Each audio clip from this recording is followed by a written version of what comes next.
यह डिक्टेशन आपको achievers classes की तरफ से दी जा रही है। आपकी डिक्टेशन अगले 3 सेकंड में शुरू होगी। 3, 2, 1 स्टार्ट।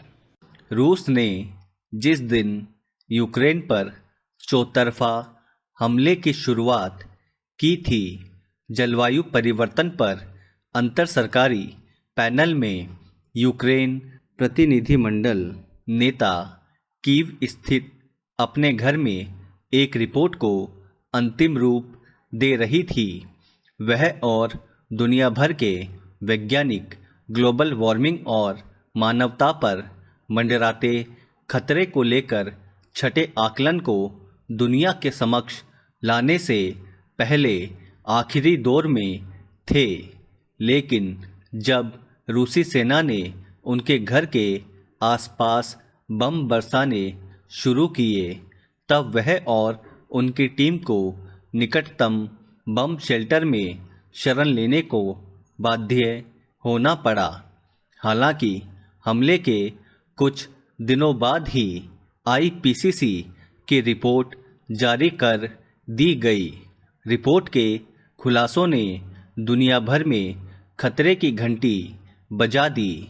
जलवायु परिवर्तन से होने वाले नुकसान पहले ही से गंभीर हैं। रिपोर्ट में कहा गया है कि मानव जाति शायद वैश्विक तापमान में बढ़ोतरी को सीमित करने और आपदाओं के तूफान को रोकने के अपने लक्ष्यों से चूक जाएगी। निश्चित रूप से यह सामान्य वक्त नहीं है, लेकिन रिपोर्ट के पैगाम को गोलाबारी और मौतों के समाचारों के बीच वह तरजीह नहीं मिल पाई जो कि मिलनी चाहिए थी। पैरा, इसे रूसी राष्ट्रपति पुतिन के अत्याचारों की सूची में जोड़ लीजिए। पुतिन ने केवल एक स्वतंत्र देश की संप्रभुता का उल्लंघन किया, निर्दोष लोगों को मार डाला, आतंकित किया, बल्कि सभ्यता के सभी मानदंडों को भी नष्ट कर दिया। उन्होंने दुनिया का ध्यान इस मुद्दे से भी हटा दिया कि जलवायु को बचाने के लिए क्या किया जाना चाहिए। राजनेता जो पहले ही जलवायु वार्ता के अलावा पर्यावरण से जुड़े अन्य मुद्दों पर बहुत कम जोर देते थे, जब पूरी तरह पुतिन के हमले का विरोध करने पर ध्यान केंद्रित कर रहे हैं।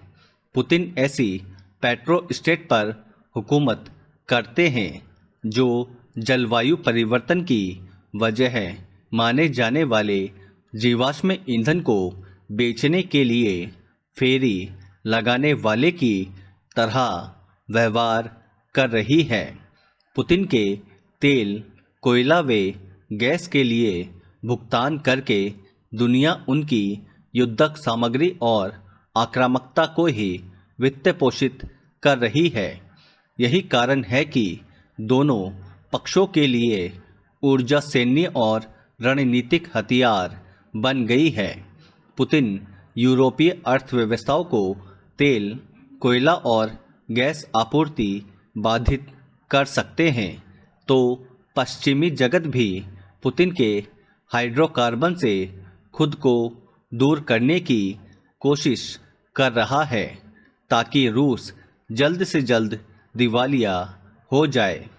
इस टकराव का सर्वाधिक दृश्यमान असर सभी जीवाश्म ईंधनों की बढ़ती कीमतें हैं।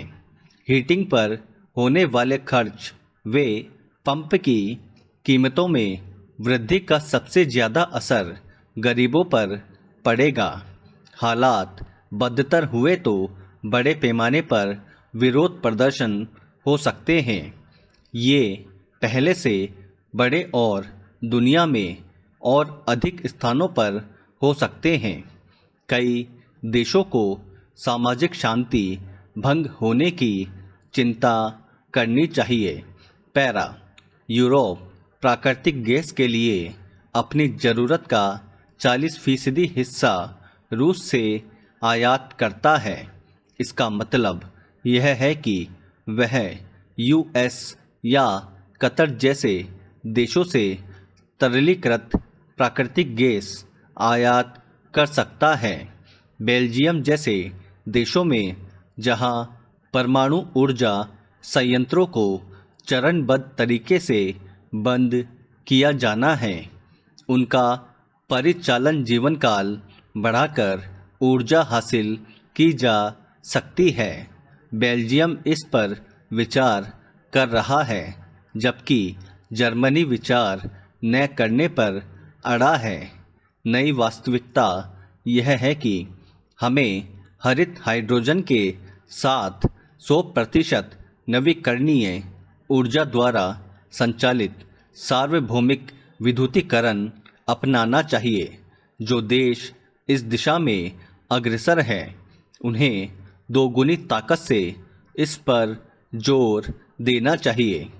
आशा की एकमात्र किरण यह है कि पुतिन ने शायद अनजाने में इस तरह की वैश्विक खोज की राजनीति को सरल बना दिया है।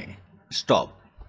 दोस्तों, अगर आपको इस डिक्टेशन की कंप्लीट आउटलाइन प्राप्त करनी हो तो आज ही हमारे टेलीग्राम ग्रुप से उसे प्राप्त कर सकते हैं, जिसका लिंक डिस्क्रिप्शन में दिया गया है। और आगे भी अगर आप इसी तरह की डिक्टेशन और आउटलाइन प्राप्त करना चाहते हैं तो बेल आइकन पे क्लिक करना ना भूलें और सब्सक्राइब करें। Thank you.